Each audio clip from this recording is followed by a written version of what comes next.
Deixa eu arrumar aqui para vocês. Pessoal, aqui vocês conseguem enxergar o slide todo? Conseguem enxergar bem? Se vocês não conseguirem, vocês me falam e eu arrumo, tá? Mas eu acho que assim dá para vocês verem bem.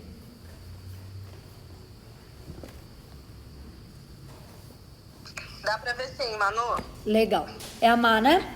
É, saudade do box. Ah, eu também tô. O box tá vazio. Assim como todo mundo, a gente também tá fechado, fazendo a nossa parte aqui. E é triste, né? Ficar em casa. A gente cansa, né? No começo é gostoso, mas depois a gente cansa. Mas faz parte, né, gente? É o momento que todo mundo tá passando.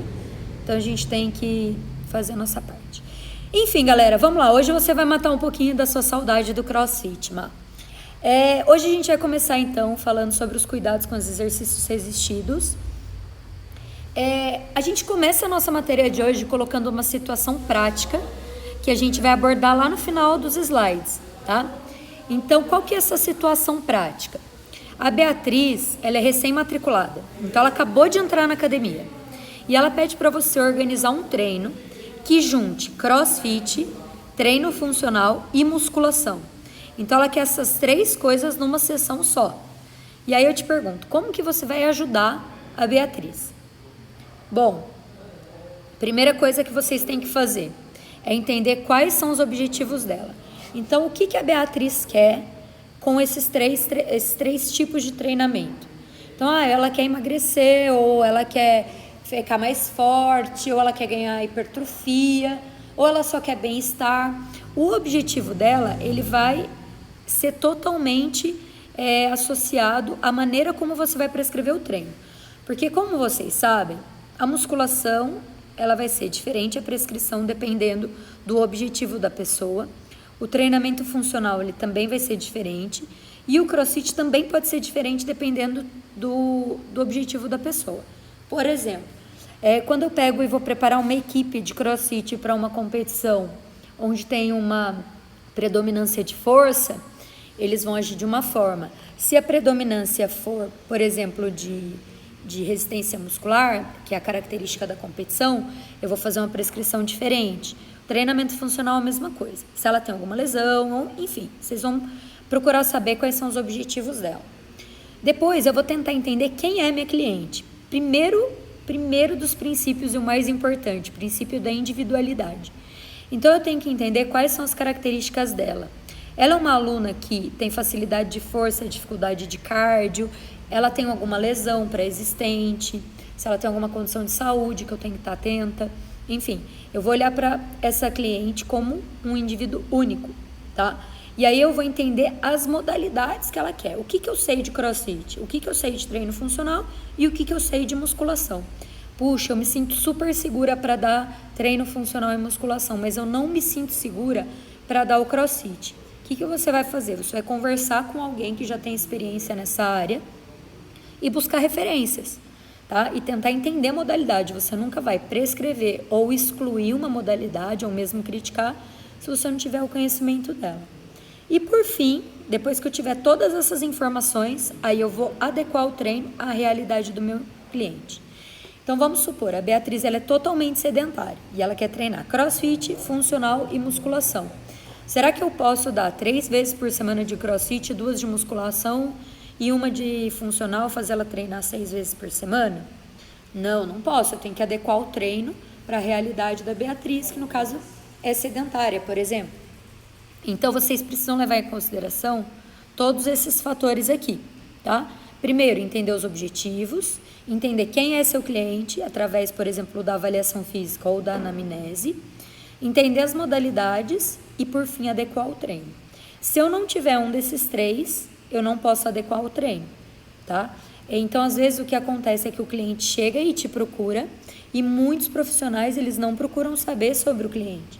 Eles falam, você quer fazer musculação? Beleza, então, eu vou te prescrever um treino. E não perdem o tempo, assim, não ganham tempo, né, na verdade, para realmente entender o cliente e quais são as necessidades dele. Então, pessoal, guardem isso. Você vai pegar a Beatriz e entendê-la, e aí você vai pensar num treino que tenha CrossFit, treino funcional e musculação. Bom, vamos falar um pouquinho de segurança. Vai remar agora? Vamos falar um pouquinho de segurança. Prevenção de lesão. Então, a gente tem lesões agudas e lesões crônicas, né? As lesões agudas, elas são lesões normalmente imediatas, né? Que elas não perduram ao longo do tempo. E as crônicas são aquelas lesões que elas vão indo ao longo do tempo e que permanecem ali sempre incomodando e o tratamento ou a cura dela ela é mais difícil. Quando ela se torna crônica, ela vai ser muito mais difícil de tratar do que quando ela ainda está aguda. E na maior parte dos casos, antes dela se tornar aguda, antes dela se tornar crônica, ela começa aguda, para depois se tornar uma lesão crônica. Então, quando a gente pega um aluno com uma lesão, às vezes ele se machuca, sente uma dor numa sala de musculação, a gente tem sim que indicar tratamento para ele e não simplesmente substituir um exercício. Se ele está sentindo dor, a dor ela é o grito do corpo. Então, ela está indicando que tem alguma coisa errada. Então, eu preciso indicá-lo para um fisioterapeuta ou para um médico para que ele possa fazer o diagnóstico e tratar a lesão. Bom, normalmente, as lesões elas são provocadas por alguns descuidos, né? Que pode ser má execução, então falha postural, má execução do exercício. A não execução de um check-up médico, isso aqui é muito comum. Às vezes a pessoa já vem com uma lesão pré-existente, não faz um check-up, faz um exercício, não sabe que tem a lesão, e aí quando vê, já está lesionada. Quando a pessoa coloca uma carga que não está de acordo com a condição física dela, ou quando ela está muito fadigada e utiliza uma carga excessiva. Exacerbar o volume com cargas altas. Então, assim, eu consigo fazer 4 RM com 80%, mas aí eu tento fazer 8 repetições, e aí é onde eu acabo me lesionando, porque até 4 repetições com esse valor eu consigo manter uma boa técnica. A partir de então eu tenho uma fadiga muito grande e perco qualidade do movimento, tá? Pode ser por postura incorreta, pode ser por não utilização de equipamentos de segurança. Isso aqui eu gostaria de falar um pouquinho com vocês na frente, tá? Embora seja uma indicação do material didático de vocês ter utilização de equipamentos de segurança, não são todos os equipamentos de segurança que são indicados para todos os casos, tá? A gente vai falar um pouquinho isso lá na frente. Equipamentos sem manutenção, então quando a academia ou box de crossfit ou estúdio de personal não tem uma boa manutenção dos equipamentos, ele pode, por exemplo, se romper ou quebrar com o aluno executando o exercício. Má distribuição de espaço, lembra que a gente falou que os equipamentos eles têm que ter no mínimo 1 metro de distância entre eles. E por fim, falta de acompanhamento do profissional. Então, pessoal, isso aqui é o mais importante para a gente. É muito fácil a gente se distrair quando a gente está com uma sala com pouco movimento, ou quando algum aluno para conversar com a gente por muito tempo. E quando a gente normalmente está distraído, é quando o aluno vai fazer uma execução ruim ou fraca num movimento e ele pode vir a se machucar. Então, quando a gente está trabalhando na sala, ou mesmo com o personal, a gente tem que estar com a nossa atenção redobrada, porque a qualquer momento ele pode ter uma falha de execução e é nosso dever estar lá para acompanhar e corrigir. O material de vocês, ele traz um outro fator de segurança que tem que ser cuidado, não necessariamente para lesão, mas principalmente para casos de populações especiais, que é a respiração, tá? A gente escuta muito nas academias e mesmo no material de vocês didático, que a respiração ela tem que ser normalmente inspira na fase concêntrica e expira na fase excêntrica, né? Então, a verdade é que buscando material na literatura de vocês, eu encontrei alguns achados um pouquinho diferentes, tá? Então, eu acho que é legal a gente fazer uma discussãozinha aqui. Durante a execução dos exercícios, a gente pode utilizar 3 técnicas de respiração, turma. A primeira é a respiração passiva, ativa, que eu inspiro na concêntrica e solto o ar na excêntrica, tá? Então, por exemplo, eu inspiro para fazer a rosca de bíceps e solto o ar na descida, tá? Depois a gente tem a respiração passiva eletiva, que eu vou expirar na concêntrica e inspirar na excêntrica, tá? E depois eu tenho a respiração bloqueada, que é quando eu provoco uma manobra de Valsalva, que é o fechamento da glote e o aumento da contração abdominal, tá? Que é uma apneia, eu prendo o ar. E aí, eu procurei alguns estudos sobre isso para saber qual realmente é a respiração mais indicada quando você está fazendo treinamento resistido. Os estudos, eles compararam diferentes respostas para a frequência cardíaca e pressão arterial. Então, isso aqui ele é muito relevante para cardiopatas, para pessoas com pressão alta. A literatura, ela sugere que a primeira delas, que é você inspirar na concêntrica e soltar o ar na excêntrica, junto com a bloqueada, ou seja, as duas, né, ou uma ou outra, tendem a provocar manobra de Valsalva e tendem a aumentar a frequência cardíaca e a pressão arterial durante o exercício, tá? Por quê? Ela aumenta a pressão intraabdominal torácica. Então, o que a gente encontrou? Que a respiração mais indicada, ou seja, que causa o menor efeito na pressão arterial e na frequência cardíaca, é a RPE, que é a respiração passiva eletiva, que é o expirar na concêntrica e inspirar na excêntrica, tá? Então, o que eu vou fazer? Por exemplo, num bíceps, eu vou soltar o ar para subir e vou inspirar para descer, como se eu fizesse a preparação do exercício expirando e na hora de fazer o exercício eu inspiro, tá? Isso aqui é muito relevante, então, para grávidas, cardiopatas, tá? Mas aqui eu acho que uma boa reflexão é, a maior parte das respirações, ela vai causar um aumento na pressão abdominal torácica, mas por outro lado, ela também vai causar uma estabilização maior e um aumento da produção de força, devido ao treinamento integrado. Então, para indivíduos que não têm qualquer contraindicação de frequência cardíaca ou de pressão arterial, você pode sim utilizar tanto a manobra de Valsalva como a respiração passiva ativa, tá joia? Se você tem um cardiopata, você vai pedir para ele manter a respiração fluida durante todo o exercício. Independente se você vai inspirar na subida, expirar na subida, você vai pedir sempre para ele manter a respiração, tá? No mesmo ritmo do movimento. Recomendações, então. A manobra de Valsalva, ela deve ser evitada em pessoas com hipertensão ou doenças cardiovasculares, grávidas também, tá? Independente do tipo de respiração, há um aumento na pressão arterial pré e pós-esforço. Isso acontece de qualquer maneira. O aumento da pressão intraabdominal causa pressão na veia cava e por isso ela vai diminuir o retorno venoso e vai diminuir o volume sistólico também. Então é por isso que a gente deve evitar a manobra de Valsalva. Mas, como eu disse, se você tiver um indivíduo que não tem qualquer tipo de contraindicação, você pode utilizar. O material didático de vocês recomenda RPA, tá? RPA, respiração passiva ativa. Inspiro na concêntrica, solto o ar na excêntrica.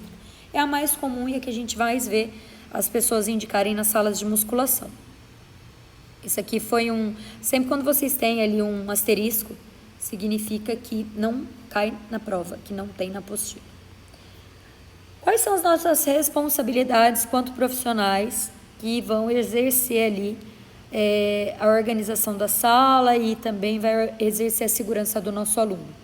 Nós temos que manter a sala organizada, não só por estética, mas também por segurança, tá? Se eu deixar que meu aluno deixe lá um dumbbell ou uma esteira ligada, a chance de um outro aluno se machucar é muito grande. Eu sempre tenho que monitorar e recomendar aquecimento. Lembrem-se que quando a gente vai fazer qualquer atividade física, o nosso corpo ele tem que ser preparado para ela. Ou seja, o nosso corpo ele tem que preparar as nossas articulações, os nossos músculos, para então aguentar o estresse gerado pela atividade física. As nossas articulações, por exemplo, elas ficam melhor lubrificadas quando a gente faz um bom aquecimento. O nosso músculo tem uma vascularização melhor, então ele tem um poder de contratividade melhor também. Sempre temos que monitorar as cargas e a execução do movimento, estar sempre de prontidão para qualquer dúvida ou qualquer correção postural que possa acontecer. Principalmente nos treinos de hipertrofia, existe muita falha mecânica. Então, a gente tem que estar lá para dar o suporte caso o aluno perca o movimento por fadiga. E a gente tem que ter conhecimento de primeiros socorros. Turma, vocês têm que saber fazer RCP, vocês têm que saber o que é uma hipertensão de uma hipotensão, para que vocês possam socorrer um aluno se for necessário. Nós somos da área da saúde e a gente tem que ter esse conhecimento, tá? Eu sugiro vocês, pelo menos a cada 2 anos, depois de formado, fazer um curso de primeiros socorros. A gente fez um curso, tem mais ou menos uns meses, no final do ano passado, aqui na academia, com todos os nossos funcionários, inclusive recepção, de primeiros socorros com o Corpo de Bombeiros. O Senai, acho que é o Senai, se não me engano, também oferece esse curso. E vocês têm que fazer, porque imagina se um aluno tem uma parada cardíaca, por exemplo, fazendo um treino de musculação, e você não faz nada. Então, é uma responsabilidade muito grande, vocês têm que ter esses conhecimentos. Agora a gente vai voltar para lesões, e a gente vai falar um pouquinho sobre lesões na coluna, tá? É muito comum você ver pessoas com dor nas costas. Algumas articulações, elas acabam estando mais suscetíveis à lesão no treinamento resistido. Uma delas é a coluna, outra é o ombro, que tem um grande grau de movimento. O estilo de vida que a gente tem hoje, então a gente passa muito tempo sentado no trabalho. A gente, diferente da época dos nossos avós, a gente não normalmente vai em condução sentado ou mesmo com o nosso carro. Dificilmente a gente caminha, passa muito tempo realmente na frente do computador. Então, o nosso estilo de vida fez com que o nosso corpo criasse novas adaptações e nem todas elas são saudáveis e boas. Então, isso tudo, ficar muito tempo no celular, no computador, acabou deteriorando a nossa saúde, a saúde da nossa coluna. Então, isso aliado, por exemplo, ao sobrepeso e à inatividade física, acaba gerando grandes quantidades de lesão quando se trata de treinamento resistido e coluna. Olhando na literatura, a gente vê, pessoal, que o exercício resistido, ele é indicado para condições degenerativas como espondilite, dor miofacial, pós-operatório, fusão, protusão discal, e ele é contraindicado apenas para casos de instabilidade vertebral ou indicação cirúrgica. Então, quando o seu paciente já está numa fase em que ele precisa fazer uma cirurgia na coluna de tanta fragilidade ou dor que ele tem, aí nesse caso é contraindicado. Em todos os outros, o exercício físico ele vai auxiliar tanto na reabilitação quanto na estabilização dela.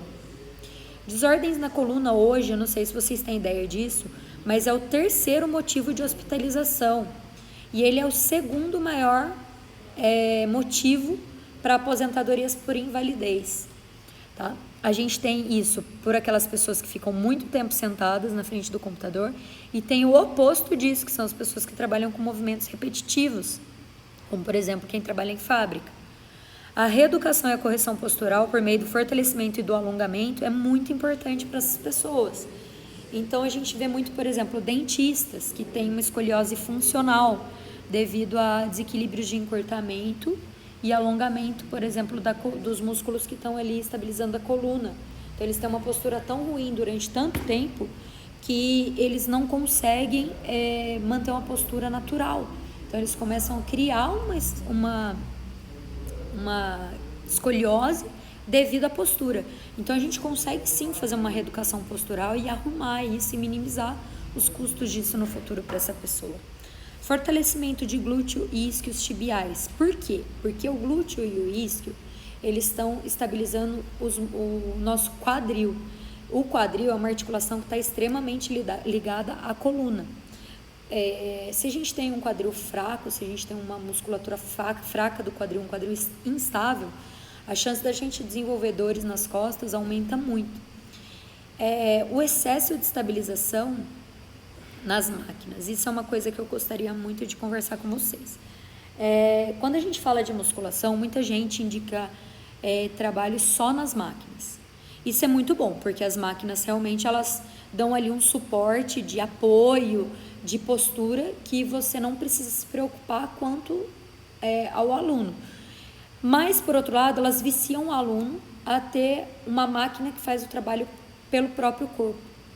Então, é legal sim você trabalhar com máquina, mas é legal também você fazer uma transição para a instabilidade de core.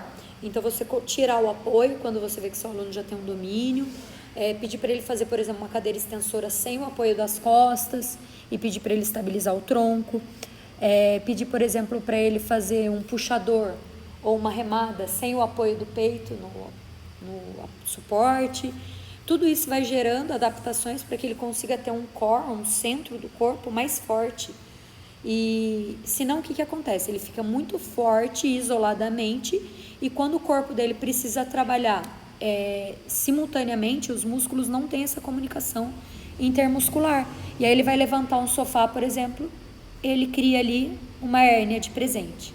Então a gente vê muitos atletas, por exemplo, que fazem treino de hipertrofia há muitos anos, que trabalham muito com máquinas e muito com apoio para poder aumentar as cargas levantadas.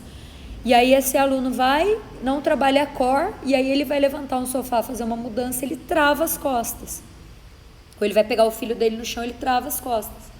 Então o trabalho de core é o mais importante para quem tem problema na coluna.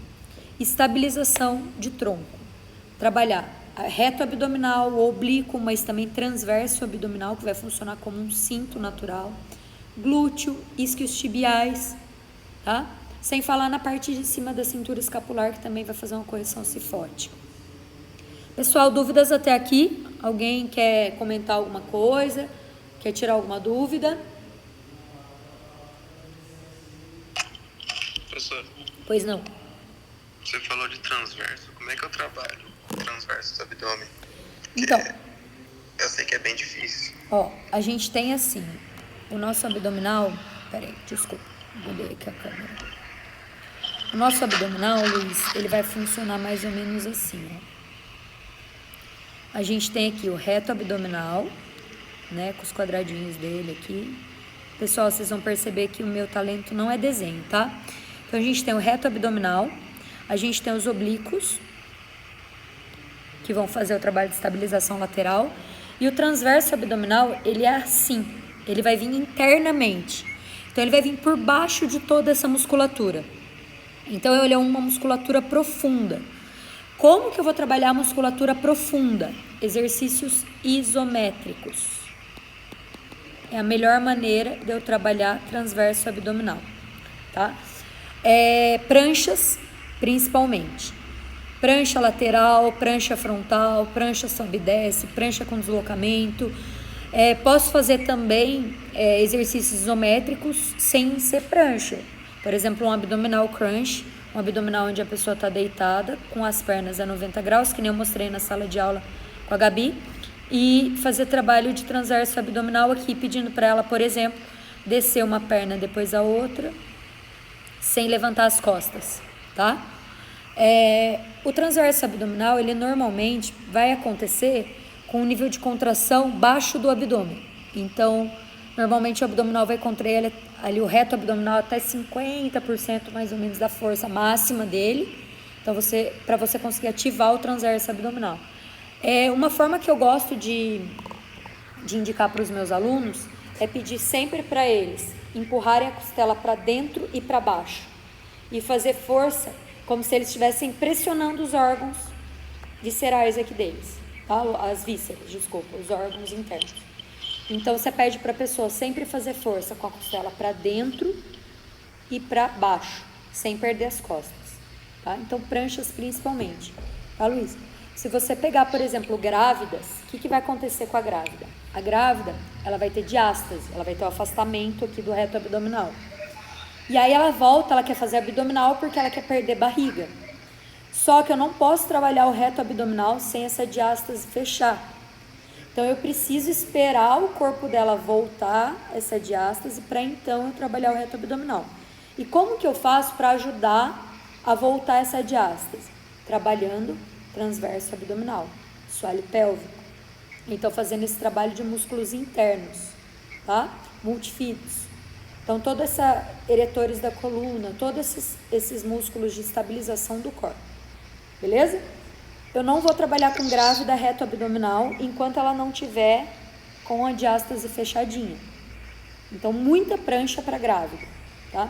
E mesmo quando vocês estiverem fazendo a prancha com ela, vocês têm que reparar se ela vai herniar a barriga, ou seja, se vai ficar uma ponta na barriga dela. Se ficar, esse exercício está muito avançado para ela. Então, vocês precisam diminuir a intensidade. Joia? Transverso abdominal. Só mais uma dúvida, professora. Pode falar. O transverso você falou que trabalha em isometria, prancha, etc. Sim. Enquanto eu faço, por exemplo, um exercício, o leg, se eu manter o abdômen contraído, que é o que eu ando fazendo, eu estou trabalhando transverso também ou só mantendo contraído? Com certeza. Aliás, esse seu pensamento é espetacular, porque o ideal é que seu aluno ele trabalhe o transverso abdominal durante todos os exercícios de musculação. Então, por exemplo, quando eu vou dar personal, a primeira coisa que eu ensino para o meu aluno é contrair o transverso. Primeira coisa. Porque daí, quando eu falo para ele, umbigo para dentro, ou empurra a costela para baixo, ou contrai o abdominal, ele já sabe como fazer isso. Então, se ele estiver fazendo puxada, se ele estiver fazendo supino, se estiver fazendo leg press, se ele estiver fazendo, por exemplo, um afundo, ele vai estar sempre contraindo o transverso abdominal, ele vai estar sempre com a isometria de core, a coluna dele vai estar super protegida. A ideia é que o nosso transverso ele funcione como um cinto abdominal, tá? Outras formas exercício com o abdômen contraído é muito mais difícil. Muito, mas isso é consciência corporal. Se você ensinar seu aluno a se movimentar dessa forma desde o começo, é muito mais fácil. Vocês querem ver outras formas de vocês contraírem o abdominal? É vocês colocando instabilidade quando você faz um exercício. Então, por exemplo, eu faço um afundo, e ao invés de eu fazer um afundo, por exemplo, com a barra nas costas, eu faço um afundo com o braço contrário em isometria overhead, por exemplo. Eu aumento a instabilidade, ele é obrigado a contrair mais os músculos estabilizadores. Ou então, eu coloco, por exemplo, um supino e peço para minha aluna levantar as duas pernas a 90 graus, estabilizar o corpo e aí fazer o supino. Então, tem muitas formas de vocês trabalharem. Para você saber que você está trabalhando transverso abdominal, a pessoa tem que estar contraindo o abdominal durante o exercício, tá bom? Além das pranchas. Obrigado, senhor. Qualquer dúvida, vocês vão falando. Bom, recomendações, então, durante o exercício. Sempre manter a postura correta. Quando a gente fala de postura correta de coluna, sempre é ombros para trás. Quando você puxa os ombros para trás, eu quero que vocês façam isso nesse momento. Eu falo para vocês, ombro para trás, o que vocês vão fazer? Vocês vão fechar as escápulas atrás e ativar a musculatura das costas. Se eu tiver com os ombros abertos ou com os ombros para trás, eu não vou estar cifótica, ou seja, eu não vou estar com a coluna curvada. Não tem como, tentem manter os ombros para trás e fazer a coluna curvada em cima, não dá. Outra dica que eu gosto de dar bastante é umbigo para baixo. Quando eu ponho umbigo para baixo, umbigo para fora, eu consigo manter a coluna reta, tá? Mesmo contraindo o abdominal. Costas retas, mantém a coluna reta, não deixa o umbigo vir para dentro, enfim, tem várias maneiras de vocês fazerem a correção da postura. Normalmente, se você usar metáforas, fica mais fácil para a pessoa enxergar isso. Quando vocês vão dar dicas de correção postural, primeiro, sempre dá uma dica auditiva. Primeiro, auditiva. Se não der certo a auditiva, visual. Mostra como é. Se não der certo a visual, aí você vai usar a tátil, tá? Você só vai pôr a mão no seu aluno se a auditiva e a visual não funcionarem, tá? A gente evita de ficar colocando a mão em aluno. A gente só coloca mesmo se necessário, tá? E não pensem que as pessoas não confundem as coisas, porque elas confundem. Quanto mais vocês possam se resguardar, melhor. Vocês têm que ser o mais profissionais possível. Se tiver que colocar a mão, sempre a mão espalmada, ponta dos dedos só. Nunca agarrar, nunca segurar, sempre palma da mão, sempre mão espalmada.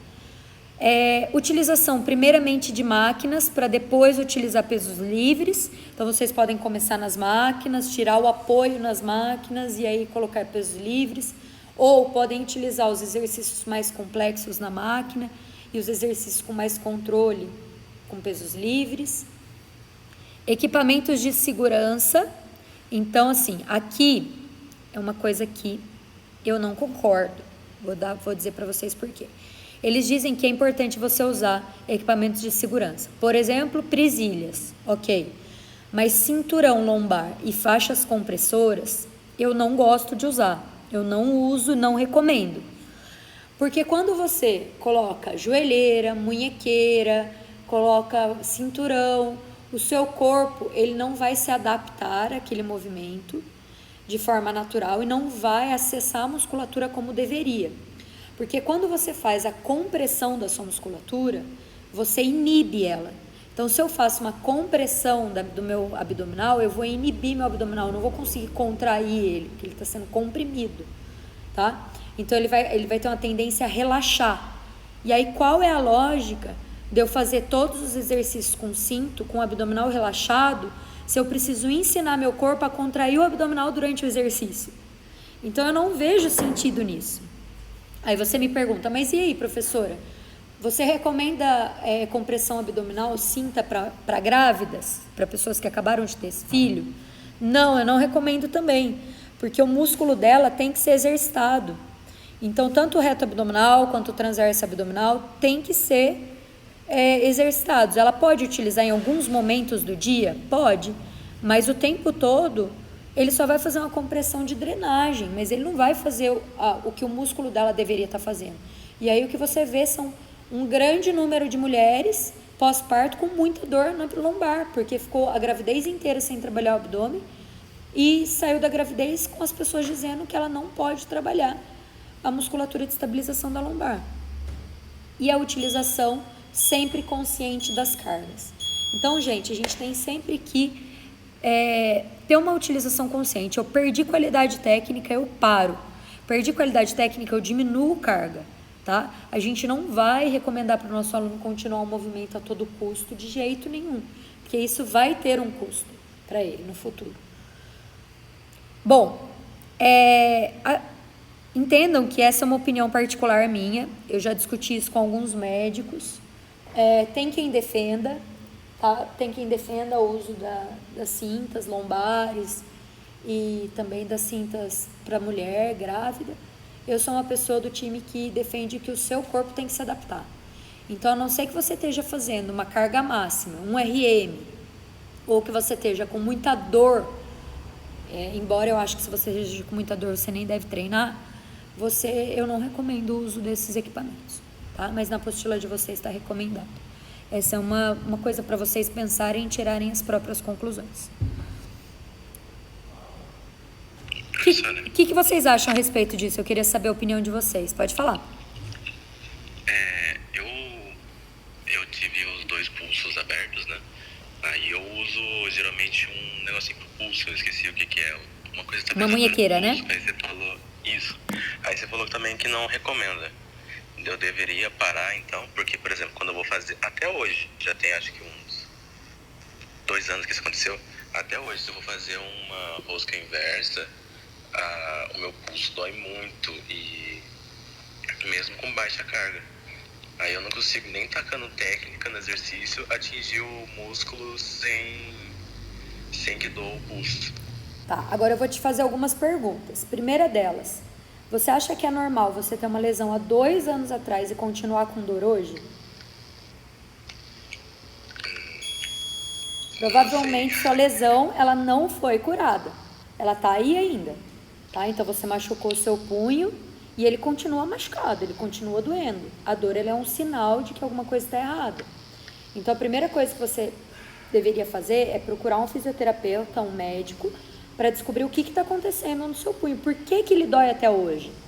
Tá? Essa é a primeira recomendação. A segunda recomendação existem outros exercícios que você possa fazer para o mesmo grupo muscular que não te causam dor? Ou todos os exercícios de bíceps causam dor no seu punho? A partir do momento que eu faço, acho que a pronação do meu pulso e faço exercícios com a mão pronada, ele já começa a doer um pouco já. Tá. Se você Então, fizer supinado, não dói. supinado não. Tá. Então, assim, você sabe que a gente usa os exercícios pronados para ativar diferentes grupos musculares que a gente não utiliza se tiver supinado. Então, você realmente precisa fazer alguns exercícios pronado. Só que aí a questão você precisa primeiro reabilitar seu punho, senão ele vai doer sempre. Então, o que você tem feito? Você tem feito uma analgesia durante o exercício. Então, você coloca a munhequeira e ela vai te ajudar a não sentir dor, porque ela vai estabilizar seu punho de maneira que ele não precise fazer isso sozinho. A não ser que você esteja no alto rendimento esportivo, eu não vejo muito sentido de você fazer um exercício com dor ou mesmo ter que usar um equipamento sem se reabilitar antes. Então, eu acho que você deveria muito procurar um fisioterapeuta e ver por que seu punho dói. Porque a tendência, Gabriel, é ele começar a doer no punho e depois você começar a sentir outros músculos, que não só os extensores dos dedos, e isso vai subindo e vai compensando em outros grupos musculares. Então, assim, uma dor é uma dor e ela tá aí porque ela precisa ser tratada, precisa ser olhada. Ah, Manu, mas eu quero continuar fazendo esse exercício, eu preciso fazer ele. Então, ok, usa a munhequeira, pelo menos você não sente dor.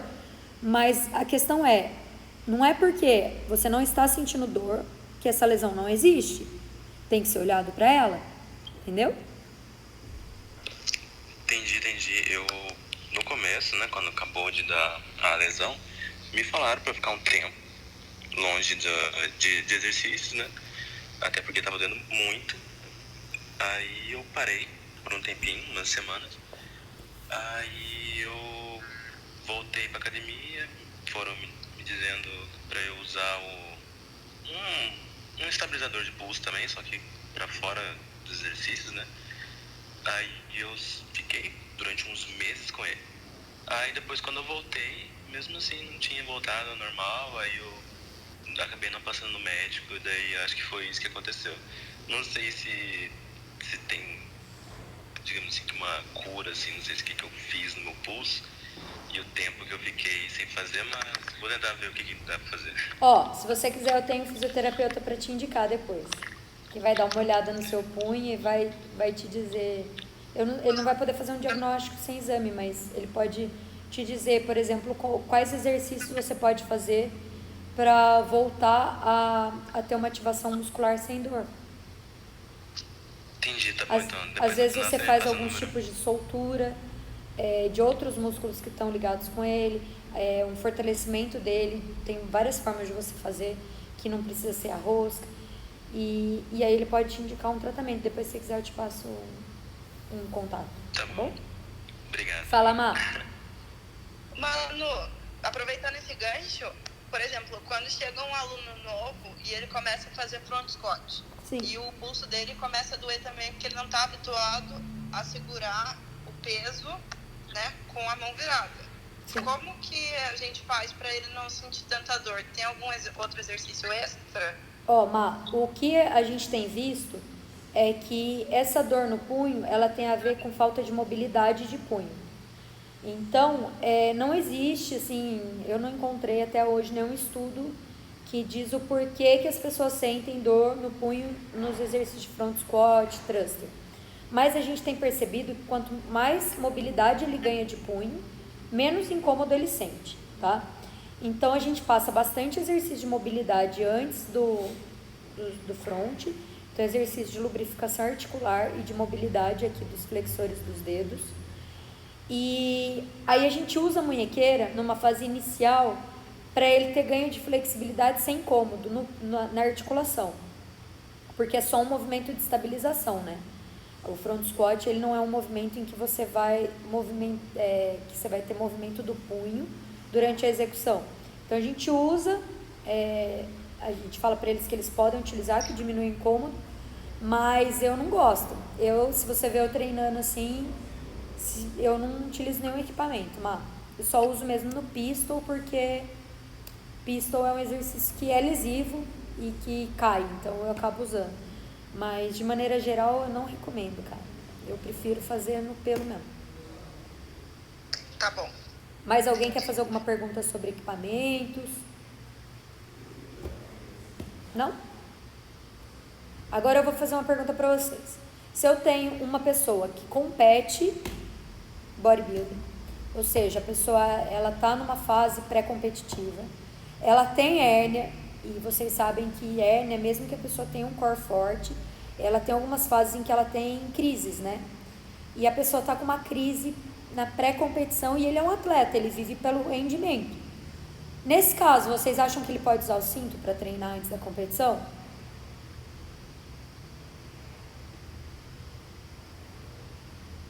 Vocês recomendariam?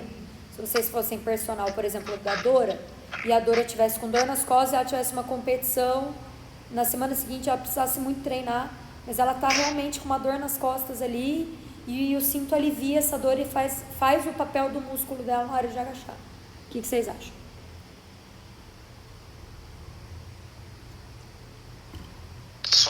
Som, Doris. Oi? Posso falar? Pode? Então, você tá nas semanas antes da competição. Semanas, vai, semanas, carga. 3 semanas antes. Umas 3 semanas antes de bodybuilder, mais ou menos, ou qualquer Sim. coisa? Não, qualquer coisa, mas eu peguei o exemplo do bodybuilding porque eles vão ter que fazer exercício com carga, obrigatoriamente, né? Porque treina com isso. E ela tá com dor, ela precisa de uma solução para ela continuar treinando. Eu ia procurar não fazer com a mesma carga elevada que ele já estava fazendo antes, né? Para não se machucar e tudo, mas... E segundo, eu acho que eu colocaria o cinto até a imobilização do quadril e do core. Ó, lembra que a gente tá falando de alto rendimento? Alto rendimento é diferente de saúde, né? E ela precisa competir, então ela precisa ter um treino de alta intensidade. Nesse caso, ok dela colocar o cinto, porque ela é uma atleta, né, que precisa do rendimento antes da competição e ela vive disso profissionalmente. Então, tudo bem, não tem problema. O que eu preciso que vocês entendam é que a gente não pode usar equipamento deliberadamente, porque o nosso corpo ele vai se acostumar com isso e não vai saber trabalhar sozinho depois. Então, quanto mais o meu corpo aprender a se movimentar de forma natural, melhor, tá? Pode falar. Tem um contra, tem um a favor também de usar o cinto, né? Por causa que eu vejo, tem muitos que é a favor, tem muitos que é contra. Porque se você ficar só no cinto toda vez que um exemplo for usar o agachamento e não fazer alguns exercícios de agachamento sem o cinto, você nunca vai fortalecer o seu core. E qual é o a favor? O a favor fazer agachamento com cinto, sabe que tá imobilizado e querer tacar peso, entendeu? Sim. Pra ter uma segurança a mais no psicológico da pessoa. Eu tô com o cinto, então eu vou aumentar o peso, entendeu? Então, é isso que eu quero que vocês entendam. Na educação física, não existe verdade absoluta. O cinto, ele pode ser favorável e pode ser uma coisa que você não vai recomendar. Ele não vai ser só ruim nem só bom. Vocês precisam olhar a situação e ter uma análise crítica. E não só, tipo, eu não gosto de cinto e eu não vou usar para nada. Eu não gosto de cinto de equipamento, mas em alguns casos, que nem o que a Marcele falou, é uma opção, sim, por que não? E no caso de um atleta de rendimento, ou no caso de um atleta que precisa tirar um RM, mas ele está realmente com falta de segurança, enfim, ele é o que você falou, ele tem os prós e tem os contras. Professor, outra dúvida também, outra questão. Pode falar. Tipo, aquelas faixas de colocar no joelho, de colocar no cotovelo, e para fazer um treino de força no leg 45, no supino. Isso é para ajudar também, né? Então, A questão de imobilização, né? a gente tem 2 tipos de compressão, né? A gente tem a compressão que é feita para estabilizar a articulação, que são essas faixas elásticas que a gente usa para estabilizar. Mas, qual que é a ideia, gente? Se o meu aluno ele é capaz de agachar com 200 quilos, ele tem que ser capaz de estabilizar a articulação dele com 200 quilos. Senão o agachamento dele não é funcional.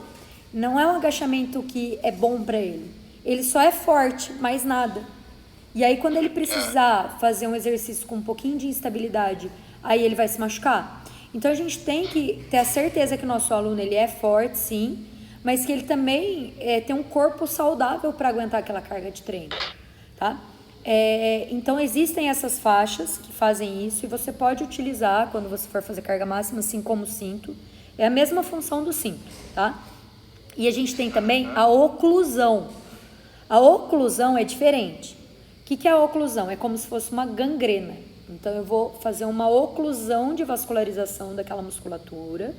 Então eu faço a compressão e eu faço o treino com a oclusão. Existem estudos que já afirmaram, comprovaram cientificamente que o treinamento com oclusão causa hipertrofia de uma forma mais eficiente. Mas é para eu fazer com qualquer pessoa? Não, não é para eu fazer com qualquer pessoa, tá? Mas se vocês quiserem, eu mando um artigo para vocês entenderem melhor como isso funciona. Ele pode ser utilizado principalmente para reabilitação. Então vamos supor, Manu, eu operei meu ombro tem 20 dias. E aí o meu médico libera para eu fazer fortalecimento do ombro, fortalecimento do bíceps, e eu preciso ganhar massa muscular. Aí eu vou fazer a oclusão e vou trabalhar até 50% da minha carga máxima. Então eu vou trabalhar com mais volume do que intensidade. E mesmo assim eu vou ter ganho de hipertrofia, por conta da oclusão, tá? Ela aumenta, ela traz basicamente todas as adaptações fisiológicas que o treino de hipertrofia traz, só que com uma carga baixa. Então você pode utilizar para idosos, você pode utilizar para reabilitação, mas se vocês se interessarem sobre esse assunto, vocês têm que estudar mais sobre eles para poder recomendar, tá? Eu estou falando só uma curiosidade para vocês. Então existe a oclusão e existe a compressão, são coisas diferentes, tá? Beleza, Júlio? Te respondi? Beleza, professor, deu certinho. Vamos? As dúvidas. Então vamos continuar. Então, se a senhora puder, depois manda o artigo para nós. Mando sim. Eu mando pro Bruno e ele compartilha com vocês, tá bom? Beleza. É um artigo bem interessante, eu vou mandar para vocês. Eu tenho mais de um até. Foi engraçado porque eu descobri isso sobre oclusão sem querer. Porque eu estava estava pesquisando sobre hipertrofia e apareceram muitos artigos sobre oclusão vascular. E aí eu falei, putz, cara, isso deve ser interessante, porque tem muita publicação. E aí eu fui ler. E aí foi quando eu descobri esse tema bacana. Então, se aparecer uma grávida para vocês, qual é a recomendação? Fortalecer core, tá? E agora, cuidado com crianças. Então, durante muito tempo, se tiver ruim aqui para vocês verem, vocês me falam, tá? Mas eu acho que tá bom. Durante muito tempo, a gente foi convencido de que as crianças não cresciam quando faziam treino de força ou que prejudicava as articulações. E aí, hoje em dia, já é mundialmente aceito na área da saúde que o treinamento resistido faz bem para as crianças. A gente tem um mundo com crianças obesas, crianças inativas, crianças com cada vez menor nível de atividade física. E o exercício resistido, ele é uma ótima opção para essas crianças. Porque além dele melhorar o condicionamento físico geral dela, ele vai criar melhores condições para elas realizarem outras atividades, outros jogos, outras brincadeiras, sem que elas se lesionem. Então a gente diminui muito os custos para a saúde pública, porque a gente diminui taxa de obesidade, de diabetes infantil, a gente melhora a parte cognitiva e social dessas crianças, tá? Mas a gente tem que ter alguns cuidados quando a gente vai prescrever exercício resistido para criança. O primeiro deles é que os equipamentos nem sempre estão adequados para o tamanho da criança. Então, anatomicamente, os aparelhos na musculação eles são feitos para adulto. Então, ou a gente cria adaptações para que eles consigam fazer de forma segura dentro da sala de musculação, ou a gente utiliza preferencialmente pesos livres e exercícios com peso corporal. A gente tem que tomar muito cuidado com a carga, para que a gente mantenha a qualidade de execução. E a postura nessa fase ela é de extrema importância, porque a gente ensina um movimento e a gente está entregando para o nosso aluno experiência motora. E essa experiência motora ela tem que ser bem aprendida, para que isso gere um bom background para futuros esportes. Então, se eu ensino mal o meu aluno, ele vai levar esse padrão para a vida inteira dele para os outros esportes também. E aí, quando a gente olha o American College, por exemplo, que é uma das principais referências na área da saúde, essas são as recomendações que eles passam para crianças. Então, exercícios de 8 a 12 exercícios para todo o corpo, então exercícios mais gerais, 8 a 15 repetições, volume moderado, intensidade moderada a baixa, isso é controverso, tá, gente? Exercícios isotônicos, treino cardio de flexibilidade, de 2 a 3 vezes por semana, em dias alternados, variar sistematicamente sessões, utilizar inicialmente peso corporal, para depois utilizar equipamentos ou acessórios. Vocês veem que são recomendações bem amplas, né? A gente enfatiza nessa época a amplitude completa, então a gente quer que eles desenvolvam o agachamento profundo, a gente quer que eles desenvolvam a flexão de braço completa, que eles consigam se movimentar de maneira ampla e vasta. Os materiais e equipamentos, eles têm que ser adequados e seguros para essas crianças. Tem que ter sempre uma supervisão de um adulto qualificado, então sempre supervisão de um profissional da educação física. Aqui, relação instrutor-aluno não maior do que 1:10. Isso aqui, sinceramente, eu não sei o que é, se alguém souber, me conta. Ingestão adequada de líquidos e melhora na alimentação. Priorizar força, resistência, equilíbrio e coordenação.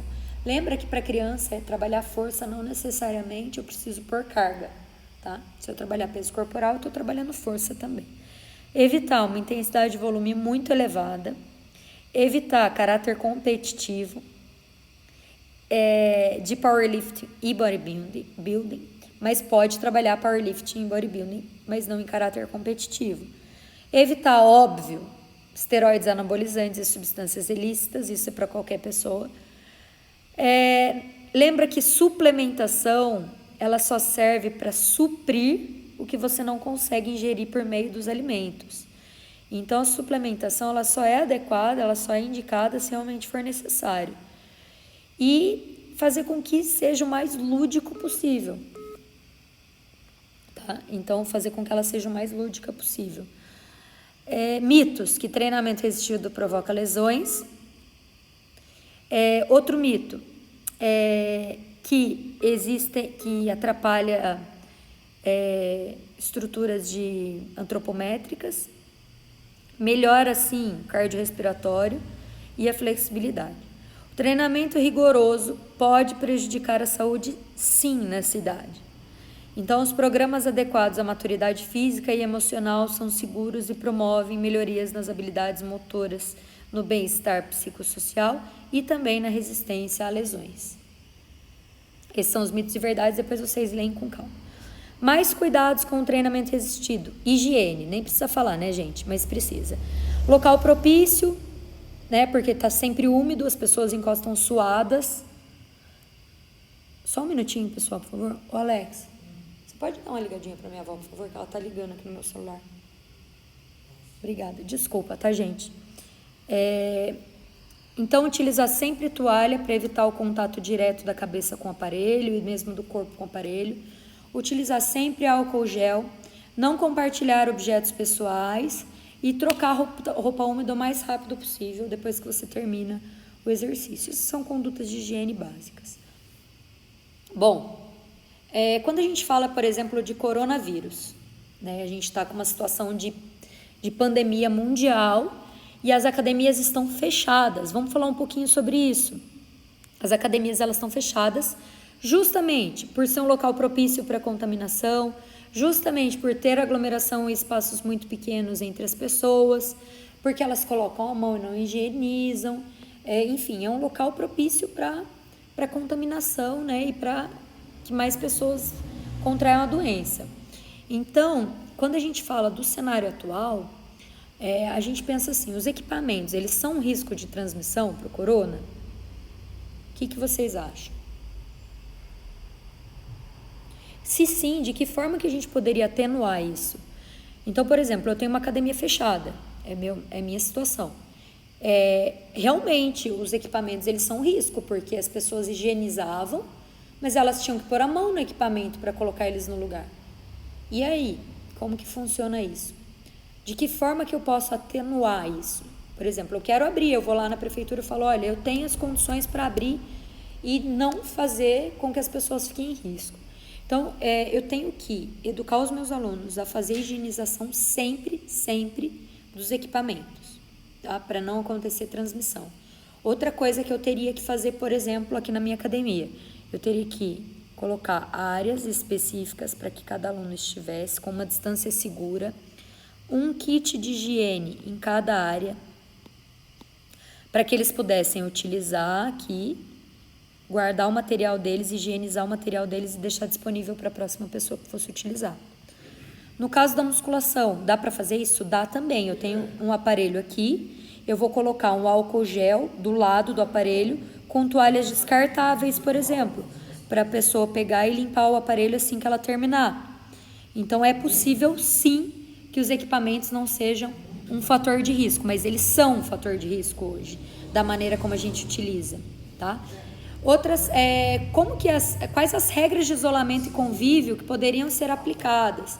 Então, por exemplo, o que mais que eu poderia fazer para que os meus alunos pudessem voltar a frequentar a academia?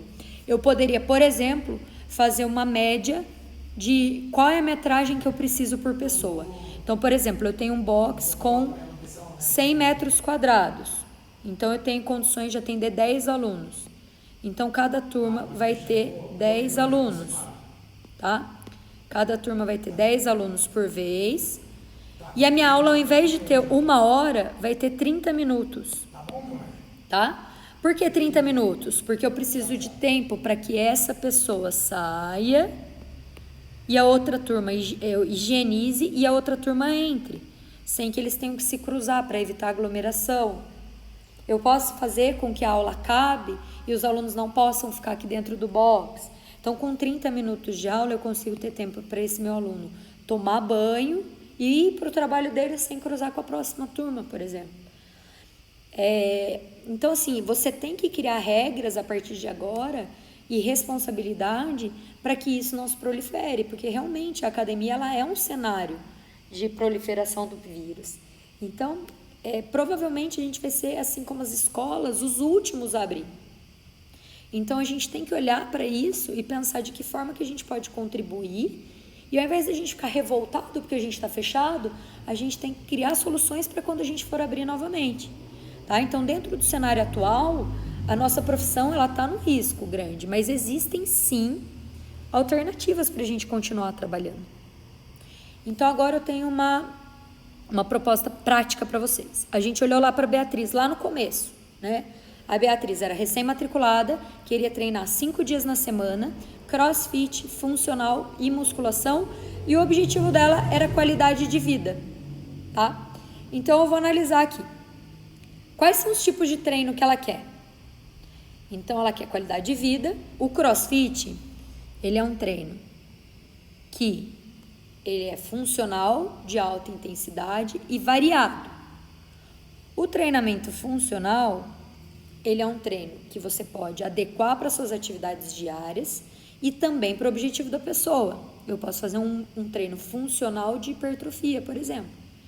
E a musculação a mesma coisa. Então, vocês concordam que ficou muito vago esse objetivo dela? E aí, como que eu vou montar esse treino dela? Tá? Ela quer... aqui o treino, a apostila, ele traz uma recomendação. Tá? Mas o crossfit, ele vai trazer uma resistência muscular localizada, assim como o treino funcional e assim como a musculação. Ele é predominantemente anaeróbico lático, com características da sessão como um todo aeróbicas. Assim como o treino de musculação e assim como o treino funcional. Ele só vai ser anaeróbico alático se ele tiver um intervalo de descanso grande aí para um treino de força, mas não é o caso. Então, qual que é a recomendação da apostila? Segunda-feira, fazer um treino de musculação geral. Então, trabalhar o corpo como um todo. Terça-feira, um funcional só de core. Quarta-feira, descanso. ou CrossFit com membros inferiores. Não, desculpa, quinta-feira, CrossFit com membros inferiores. Sexta-feira, musculação geral. E no sábado, um funcional só de core e membros superiores. O que vocês acham dessa recomendação deles? Então, vamos organizar lá. Ó, segunda-feira, ela vai fazer musculação geral. Terça-feira, vai fazer core. Quarta-feira, off. Quinta-feira, vai fazer CrossFit, membros inferiores. Sexta-feira, musculação geral. E sábado, vai fazer core. E membros superiores que ela não tinha feito ainda. O que vocês acham disso? O que vocês acham dessa prescrição?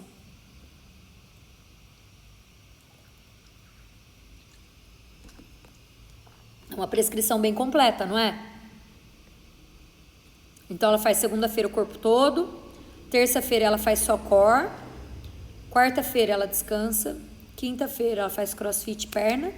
Sexta-feira, ela faz tudo, né? De maneira geral, sem sobrecarregar. E no sábado, ela faz membro superior. O que vocês acham disso? Ninguém? Manu, Fala. eu acho que em todas as modalidades tem exercícios muito parecidos que no caso aí ela pode repetir. Por exemplo, o CrossFit, o funcional e a musculação. Eles têm como um agachamento livre, tem remada. Então, eu acho que desse jeito que tá, ela, dependendo da periodização dela, ela ia repetir exercício. E se eu disser pra vocês que não tem nenhum treino de CrossFit aí?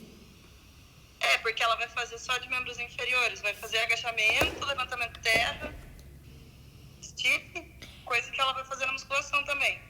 Na verdade, por que não tem CrossFit aí? Porque para ser CrossFit precisa de 3 características. E eu já vou explicar para vocês quais são essas 3 características. Mas eu diria que esse treino é musculação geral, funcional core, funcional membro inferior, musculação geral, core, mais membro superior. E é um treino bacana. Mas não tem CrossFit aqui. Porque se fosse CrossFit, ela ia ter que fazer o LPO, que ia precisar do braço. Não necessariamente, Má. Não necessariamente. O CrossFit ele não é obrigatório ter LPO numa sessão. Mas eu já vou explicar para vocês o porquê que não tem CrossFit aí. Vamos lá. O que é o CrossFit, galera? Vamos finalmente entender o que é o CrossFit. O CrossFit ou o MMT. É a mesma coisa, tá? O CrossFit, para ser CrossFit, ele tem que ter 3 coisas. Primeira, vou até pôr em outra cor aqui para vocês. Ele tem que ser constantemente variado. Isso quer dizer o quê? Você não pode treinar sempre a mesma coisa. O estímulo não pode ser repetido.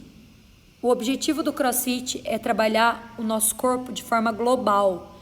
Então, se ela vai fazer toda quarta-feira, toda quinta-feira, treino de CrossFit de membro inferior, ela não está fazendo CrossFit. Porque o CrossFit, para ser CrossFit, ele tem que ser variado. Essa é a principal característica do CrossFit. Então, todos os dias o treino é diferente. Ah, mas o treino de CrossFit, ele tem o mesmo estímulo. O meu objetivo é trabalhar pernas. Sim, mas ele tem que ser diferente. Ele tem que dar um dia um estímulo lático, um dia estímulo lático, um dia estímulo aeróbico, um dia agachamento, outro dia avanço, outro dia... Ele tem que ser variado para ser CrossFit, tá? Segunda característica, funcional, ok? Treinamento funcional. O que é um treinamento funcional? O que é você fazer um treino funcional?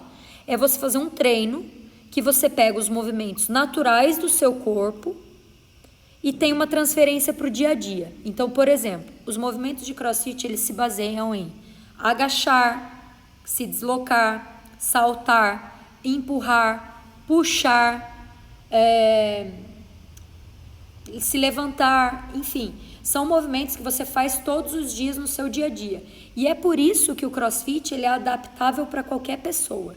Então, por exemplo, aqui ó, você vê o Alex fazendo um terra com 200 quilos. Mentira, ele está fazendo uma puxada de clean com 140 quilos, tá? Ele está fazendo clean com 140 e ele está fazendo um deadlift aqui, um terra, para fazer a puxada do clean. Um senhor de 70 anos poderia fazer um deadlift? Sim, ele poderia. Só que ele não ia fazer com 140 quilos e ele não precisava tirá-la do chão. Ele poderia fazer, por exemplo, com uma bola de 2 quilos. Mas é funcional, porque ele precisa pegar o saco de compras do chão e colocar em cima da pia. Então, esse terra que o Alex está fazendo de 140 quilos é funcional. Então, o CrossFit ele tem que ser funcional, tem que ser variado e ele tem que ser em alta intensidade. Essa alta intensidade ela é relativa e ela é diferente para cada pessoa. Então, dentro de um mesmo treino, eu vou fazendo uma intensidade, a Má vai fazendo outra intensidade, o Júlio vai fazer em outra, porque é muito particular. E como que eu vou determinar dentro de um mesmo treino intensidades diferentes? Tempo de descanso, número de repetições, intervalo, carga. Dentro de um mesmo treino, a gente pode pôr diferentes níveis de intensidade, amplitude do movimento e etc. Então, por que esse treino aqui, ele não é um treino de CrossFit? Porque ele é funcional, ele pode ser em alta intensidade, o que impede ele é o fato dele não ser variado, tá? Então, ele é um treino funcional de membro inferior. O que diferencia o treino funcional do CrossFit é a alta intensidade e a variação do treino. Então, o treino de CrossFit, ele é funcional? É. Por exemplo, quando eu tenho uma aluna grávida e ela vai falar com a obstetra dela que ela vai treinar aqui no box, eu falo para ela assim, olha, fala para ele que você vai fazer um treino funcional. Se ele libera você para fazer um treino funcional. Ela vai, aí eu escrevo a cartinha, olha, ela vai fazer um treino funcional, a intensidade vai ser no máximo de 60%, porque isso já é uma alta intensidade para uma grávida. Os batimentos dela não vão passar de 150, ela não vai fazer nenhum exercício que possa promover queda. Aí eu faço todas as recomendações e ele libera. Mas se eu falar que é CrossFit, ele não libera, porque ele tem preconceito com a modalidade. Não todos, né? A gente tem obstetras muito já bem orientados assim, a respeito da modalidade. Então, pessoal, para ser CrossFit tem que ter essas 3 coisas, tá? Primeiro princípio do CrossFit. Segundo, a gente sempre trabalha a base, que é o metabólico, o exercício de condicionamento físico, que pode ser resistência muscular localizada, pode ser exercício de cardio, corrida, natação, remo, bicicleta. Então, a capacidade aeróbica é o primeiro que você tem que desenvolver. Depois, você aprende a trabalhar com a resistência muscular com o seu peso corporal. Só depois que você tem domínio do seu peso corporal é que você vai trabalhar com weightlifting, que é colocar uma carga externa, que é colocar movimentos de LPO, por exemplo. E depois que você domina tudo isso, é que você vai fazer o esporte, é que você vai competir, tá? O que acontece? Por que as pessoas se lesionam no CrossFit? Porque elas saem daqui e querem vir direto para cá. E isso é que machuca, tá? Então, aqui tem um resumão do CrossFit para vocês, tá? Do que é o CrossFit, tá bom? Aqui, eu coloco para vocês uma periodização de alto rendimento. O que é isso? Essa aqui é minha equipe de competição, porque muita gente fala que no CrossFit não tem periodização, né? Então, uma coisa que é importante é que o fato dele ser variado não significa que ele não é programado. E eu vou mostrar para vocês isso agora. Vocês vão ter acesso a esses slides, mas eu vou colocar bem pertinho para vocês conseguirem ver. Então, turma, aqui, se vocês forem olhar, essa foi uma periodização de 24 semanas, tá? Para uma competição específica que a gente ia participar, que é o Campeonato Brasileiro de CrossFit. Então, eu tenho aqui a semana 1, semana 2, semana 3, foram 6 meses de preparação para essa competição. E no meio dessas 6 meses, eu tenho uma competição classificatória, que eles têm que participar para conseguir ir para o brasileiro. Então, na semana 1, eu tenho adaptação metabólica e reabilitação. Então, aqui, a característica principal é treino de musculação, fortalecimento. Eu trabalho com uma intensidade de 55%. O ginástico é base, então eu vou trabalhar só a base de ginástica. O LPO, só educativos e fortalecimento. Eles agacham 2 vezes por semana. Tem acessórios de core, de membro superior e membro inferior. E a estratégia são 4 dias de treino, 1 descanso ativo, 1 endurance e mobility, que é mobilidade. E eles vão fazer isso por 4 semanas. Esse é o mesociclo deles de base. Depois que eles estão com essa base bem formulada, e quando eu falo dessa base, galera, tem muito fortalecimento, tá? Que vocês usam também na musculação. O que eles vão fazer de condicionamento físico aqui? Basicamente endurance, pouca carga e muito volume, tá? Depois, da semana 5 em diante, eles começam a fazer resistência muscular localizada. Então, eles vão trabalhar mais 4 semanas de resistência muscular localizada, ó, e a carga vai ser progressiva. Então, eles começam com 55%, 65%, 70%, 75%. Aí, eles têm um deload, uma semana de descanso ativo. Depois, eles têm uma supercompensação aqui e voltam 50%, 60%. Então, tem aquela fase de ondulatório. Então, eu vou trabalhar em blocos, aí eu tenho um descanso, aí eu tenho uma supercompensação, blocos, descanso. Entenderam? Aí aqui, ó, é a continuação. E aí eu já pego o final da periodização para vocês terem uma ideia. Aqui, ó, na semana 16, eles já estão fazendo trabalho de força, trabalhando a 80% a 90%. Eles estão trabalhando consistência e cardio, periodização de treino de força, 3 dias de treino, 1 de descanso, 1 de descanso ativo ou endurance, 1 treino de equipe, tá? Aí aqui eles têm um deload de novo para uma supercompensação, voltam a subir. Quando a gente está trabalhando com força, a gente já faz uma periodização ondulatória, tá? E aqui, ó, bem perto da competição, ó, na semana 24, eles vão trabalhar só WODs específicos. Então aqui eles já não fazem força, já não fazem LPO, eles só treinam WOD. Eles só treinam o que vai cair na competição. E esse aqui vai estar essa planilhinha para vocês terem uma ideia de como funciona, tá? Por outro lado, a gente tem aqui um exemplo de uma semana de treino para vocês. Então, aqui a gente tem uma semana de treino de recuperação, deload, e aqui uma semana de treino forte, tá? Então, assim, aqui, ó, eu descrevi para vocês o que a gente vai fazer por semana. Agora, a gente vai pegar uma semana dessa e aí vocês vão ver o que eles vão fazer. Então, eles começam com mobilidade. Olha como é complexo você fazer uma sessão de CrossFit. Eles começam com mobilidade primeiro só de quadril, depois eles fazem mobilidade de membro superior, depois eles fazem mobilidade de tornozelo. Aí eles vão começar. Vou aumentar para vocês verem. Aí eles começam warm-up e fortalecimento, aquecimento e ativação. Aí aqui, ó, eles têm 50 metros de cada lado, carregando 2 kettlebells de 16 para as meninas e de 24 para os meninos, que é para ativar primeiro a musculatura de grip, de pegada. Depois, eles trabalham core, abdominal. Depois, ombros, abdominal de novo e abdominal. Isso aqui é só fortalecimento.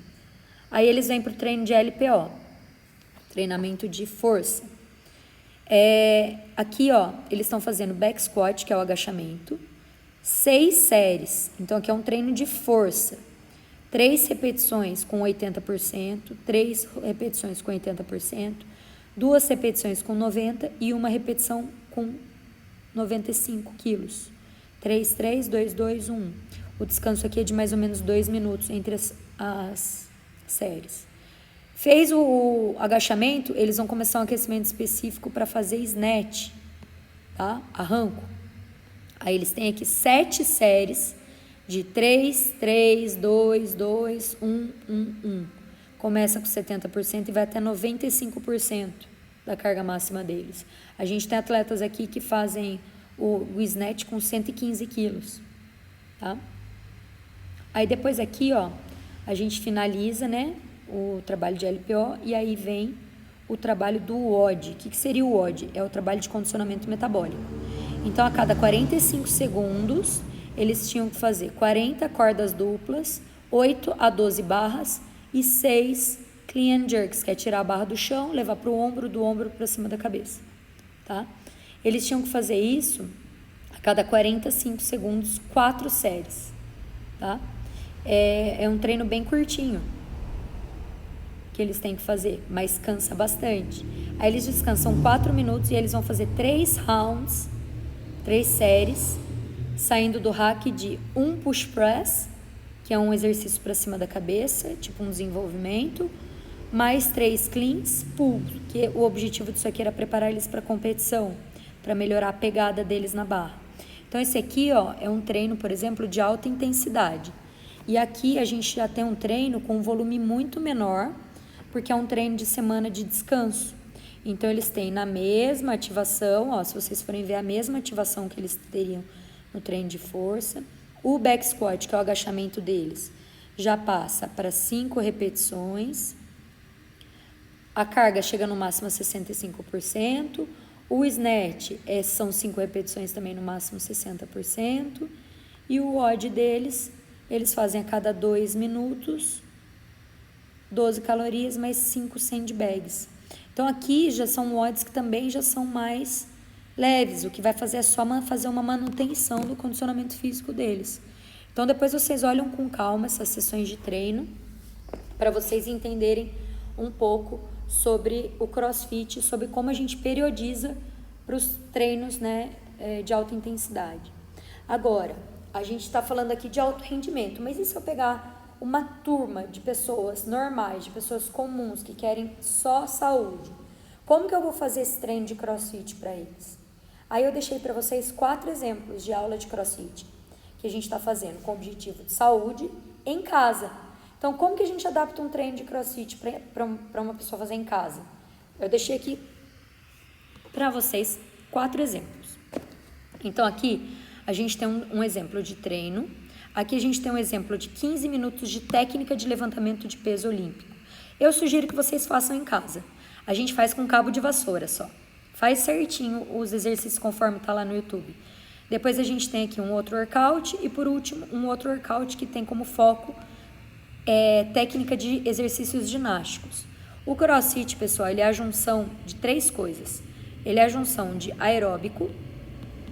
Então, o que seria o aeróbico? Pular corda, correr, nadar, fazer remo, exercícios cíclicos.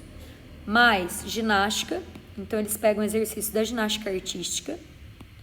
Mais peso corporal, né? Mais LPO. Então, o CrossFit ele engloba essas 3 coisas. E dentro de um treinamento em casa, sem material, vocês vão ver essas 3 coisas aqui, ó. Então, eu quero que vocês deem uma olhadinha no YouTube, nesses 3 links, para vocês conhecerem um pouco do que a gente está fazendo com essa galera que está em casa com coronavírus e treinando. A gente tem uma média de 70, 80 visualizações da galera treinando em casa pelo YouTube. Então, além das lives, né, que a gente faz. Então, eu sugiro para vocês darem uma olhadinha lá. E pensando nisso, eu vou propor para vocês um outro trabalho para a semana. Eu sei que vocês vão falar para mim, ai, Manu, mais trabalho, poxa, a gente já fez trabalho essa semana.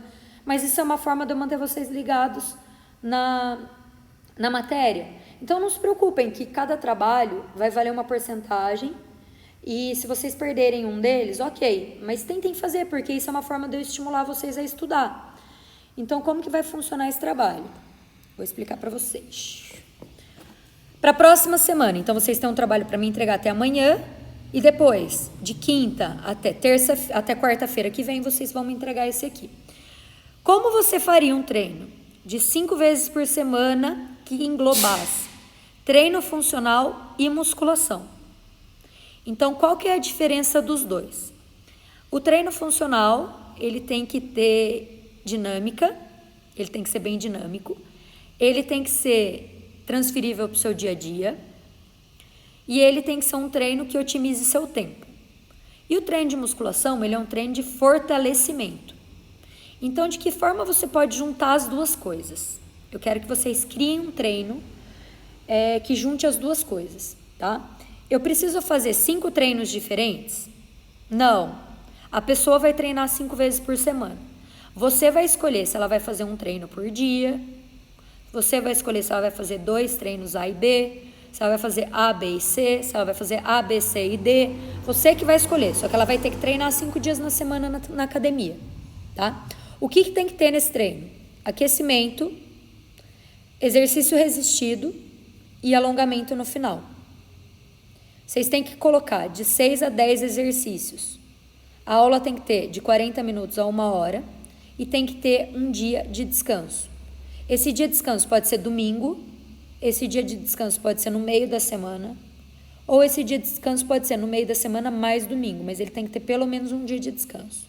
E o objetivo do cliente é definição muscular e perda de gordura, tá? Então, vocês vão montar um treino para mim, que seja musculação mais funcional.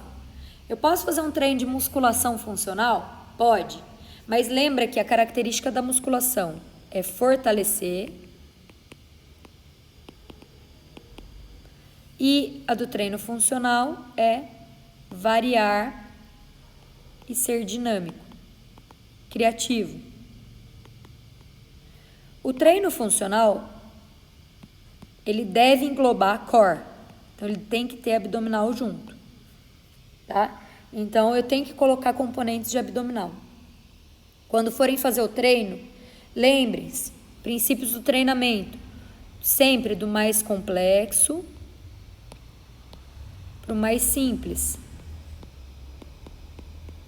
Então, os exercícios mais complexos, que exigem mais, eles sempre vão estar no começo do treino funcional, porque eu estou com pouca fadiga ainda, consigo ter uma boa cognição para fazer eles. No treino funcional, além dos complexos, primeiro para o simples, a gente vai trabalhar grandes grupos musculares para pequenos grupos musculares. E a gente tem que ter core. Tá? Eu vou mandar esse por escrito para vocês. Beleza?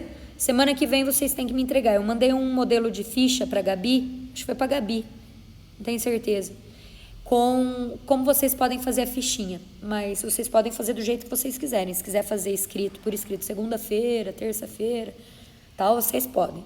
Tá? Mas então vocês vão me entregar. Vocês já vão me entregar essa semana 1 e semana que vem vocês vão me entregar outro plano de treino. Eu quero que vocês pratiquem. Não se preocupem muito se está certo ou se está errado. Eu quero que vocês ponham a cachola para funcionar. Tá bom? É isso, turma. Muito obrigada. Ó, para vocês terem uma ideia, o Alex está aqui levantando 150 quilos de clean. Campeonato Brasileiro de CrossFit. Tá? Vamos tirar dúvidas agora? O que vocês querem perguntar para mim?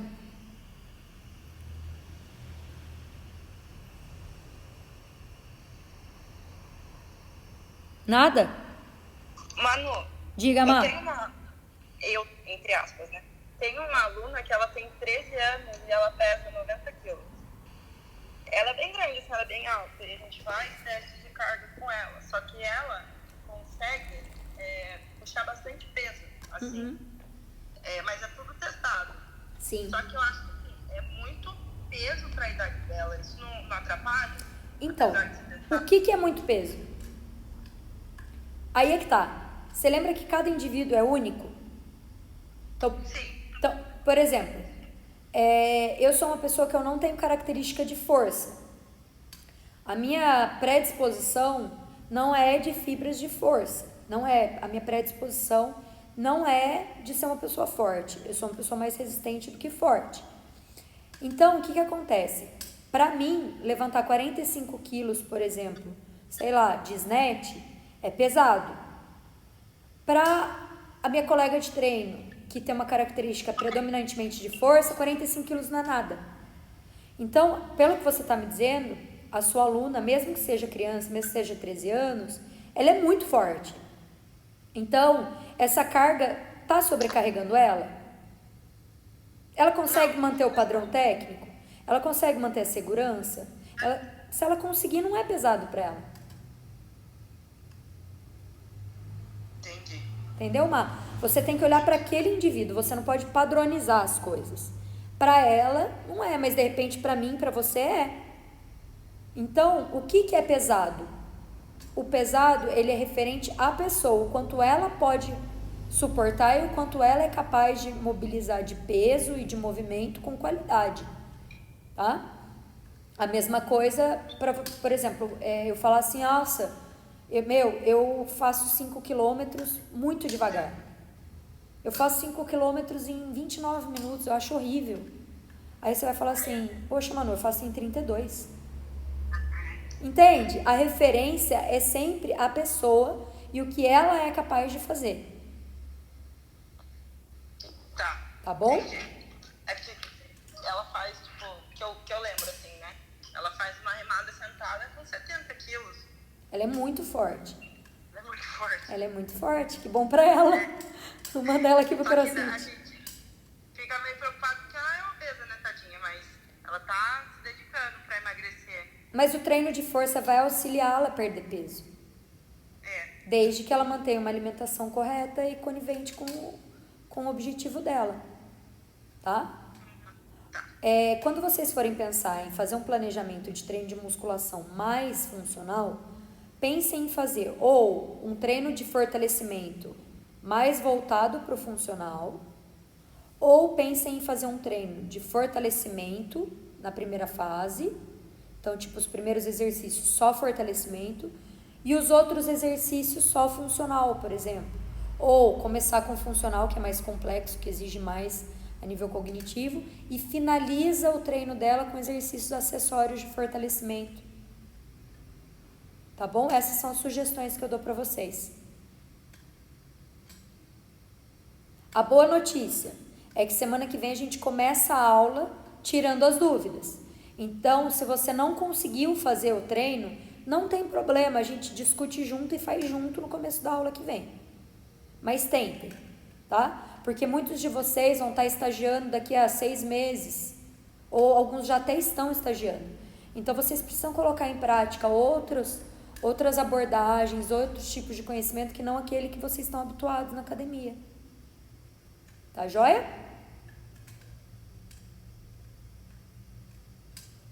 Turma, quem não me entregou o trabalho ainda, vocês têm até amanhã para me entregar. Eu estou disponível no WhatsApp se vocês tiverem dúvidas, tá? Eu vou mandar. O Bruno mandou para vocês os links e os materiais que eu mandei para ele.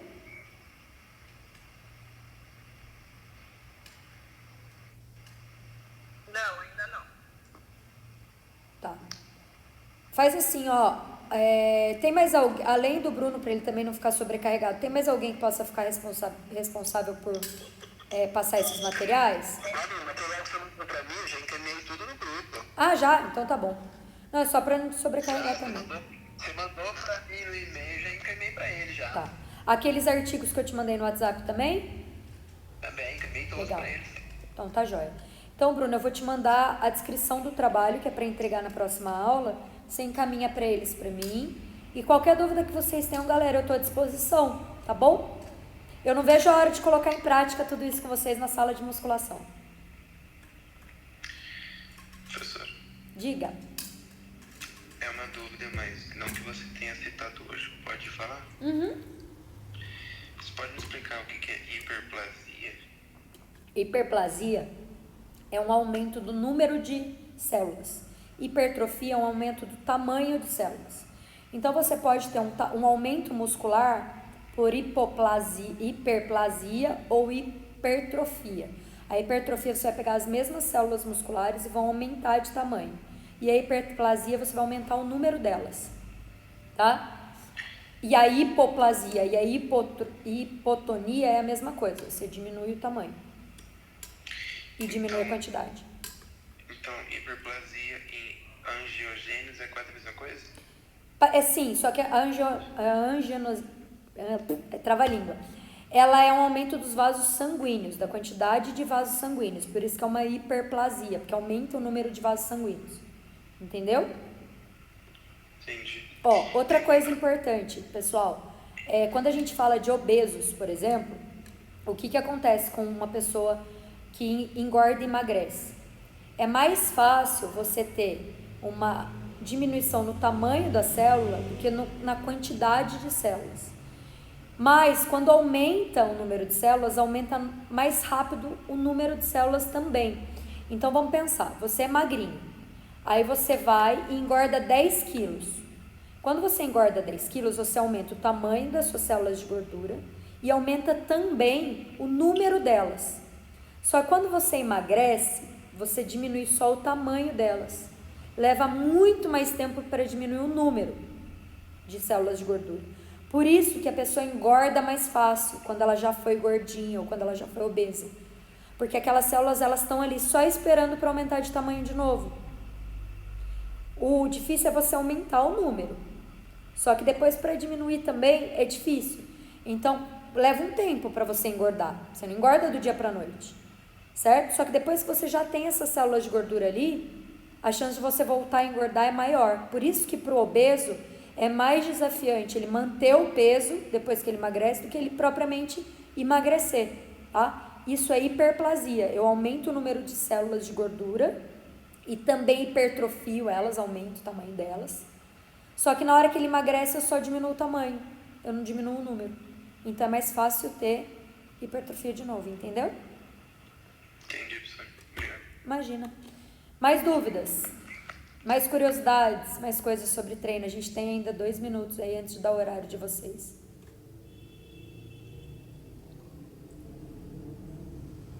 Professora, você falou do treino para gestante, mas tipo, a médica fala que está liberado.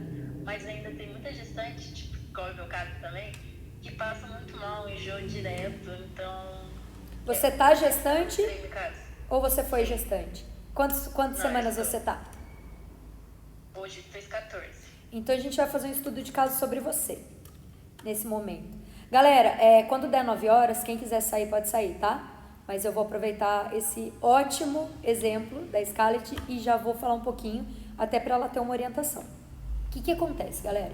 Nas primeiras 14 semanas, a gente tem um risco maior do nosso organismo rejeitar a gravidez. Então, a gente tem um risco maior de ter um aborto, tá? A partir das 14 semanas, isso vai se tornando cada vez menos provável, porque o nosso corpo já se adaptou àquilo e já está criando as adaptações necessárias.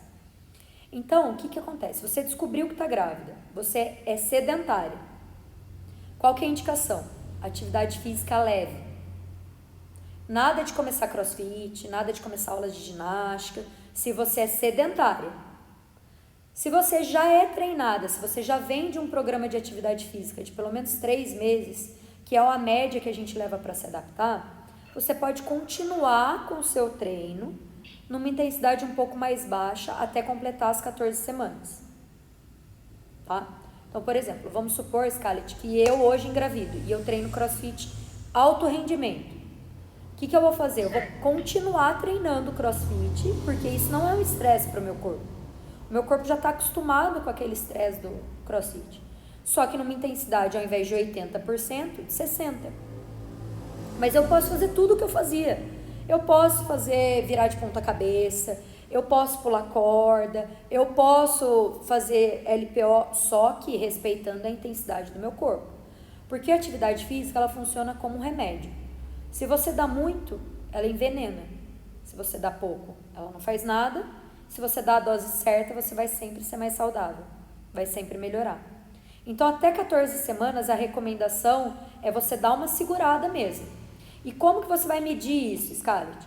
Pode ser por frequência cardíaca. Se for frequência cardíaca, a gente tem um padrão de segurança que é para pessoas que não são treinadas até 145 batimentos cardíacos.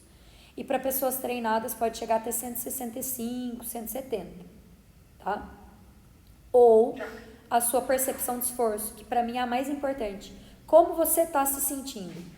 Você não pode estar se sentindo excessivamente cansada, mas você também não precisa estar naquela zona de conforto. E como que você vai saber se você passou do ponto? A melhor maneira de você saber isso é falando durante a atividade física.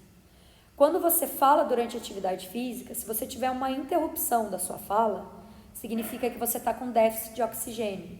Então, por exemplo, se eu começar a falar assim enquanto eu estou fazendo atividade física, significa que eu estou numa intensidade acima de 70% a 80%. Então, eu tenho que baixar. Se você consegue conversar, mas você está ofegante, tá ok, você pode manter ali, mas não passa dali, tá bom? Tá bom. Depois, passamos das 14 semanas, sua barriguinha vai começar a crescer e vão ter algumas mudanças anatômicas no seu corpo. Então, você vai mudar seu centro de gravidade, né? Sua barriga vai vir para frente e aí o seu centro de gravidade já não vai ser o mesmo.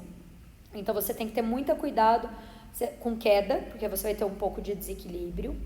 Todos os tipos de agachamento, de coisas que você tem que flexionar o tronco ou se sentar, você vai ter que afastar as pernas para ter o espaço para sua barriga.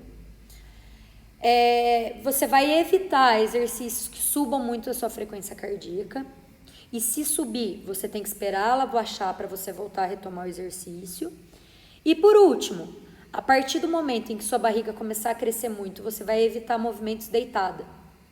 Então, abdominal deitado, deitado de barriga para cima. Supino. Por quê, galera? Porque quando a gente fica com a barriga muito grande da gravidez, ou mesmo pessoas obesas, atenção, tem o mesmo efeito. A gente tem uma compressão da veia cava. E aí fica desconfortável para vocês fazerem exercício deitado, diminui o fluxo sanguíneo. Então, sempre inclinado, no banco inclinado ou sentado, tá bom? Essas são as recomendações para uma gestante. Para você não errar, segue as mesmas recomendações de um cardiopata. Ah, tá bom. Tá bom? Uma ótima gestação para você. Se você precisar de alguma ajuda, você pode me falar, tá? Tá bom, obrigada. Imagina. Mais perguntas, turma? Deixa eu levantar uma questão com você. Claro. Por exemplo, meu aluno não tem tanto tempo para fazer musculação e fazer aeróbico, mas ele quer perder gordura. Qual seria o indicado? Ele fazer só um aeróbico ali em si ou a musculação? Claro que dá para conciliar os dois, mas se tivesse que escolher entre um ou outro.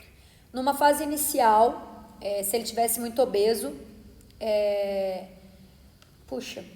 ele tem que ter fortalecimento, cara, primeira coisa, porque eu ia falar só do obeso, mas assim, de maneira geral, ele tem que primeiro ter fortalecimento, porque imagina, se eu colocar ele sobre um estresse aeróbico, porque para eu fazer um aeróbico, eu vou ter que fazer um aeróbico de longa duração, né, se for só aeróbico, tipo 30 minutos, de 20 a 30 minutos. Ele precisa ter as articulações protegidas. Então, o grande problema, eu vejo assim, eu adoro o grupo de corrida, sou super a favor. Só que a gente vê muita gente que entra no grupo de corrida para emagrecer. E essa pessoa, ela não tem nada de reforço muscular. E aí, o que acontece? Ela tem uma adaptação neurológica, ela ganha um pouquinho de massa muscular, lógico, mas o joelho fica exposto, a canela fica exposta, o quadril fica exposto, porque eles não têm musculatura para absorver essa demanda. Então, a primeira coisa que eu faria é fortalecer. Musculação. Agora, se essa pessoa ela já é treinada, o que é difícil para um idoso, normalmente os idosos eles vêm mais sedentários, aí eu faria aeróbico, numa fase inicial, assim. Mas eu gosto muito do treino concorrente, eu gosto muito de fazer aeróbico com resistência muscular para quem está perdendo peso, intercalado. Eu gosto bastante. Perfeito. Tá? Mais coisas, gente?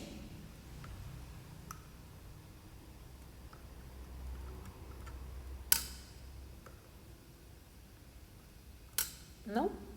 Bruno, eu vou mandar para você então a descrição do trabalho, como que ele deve ser feito. Vou pôr um exemplo para vocês de uma prescrição. E vou mandar também os artigos que a galera pediu de oclusão vascular e os slides de hoje no YouTube, tá bom? E aí, se vocês precisarem de qualquer coisa ou tiverem qualquer dúvida,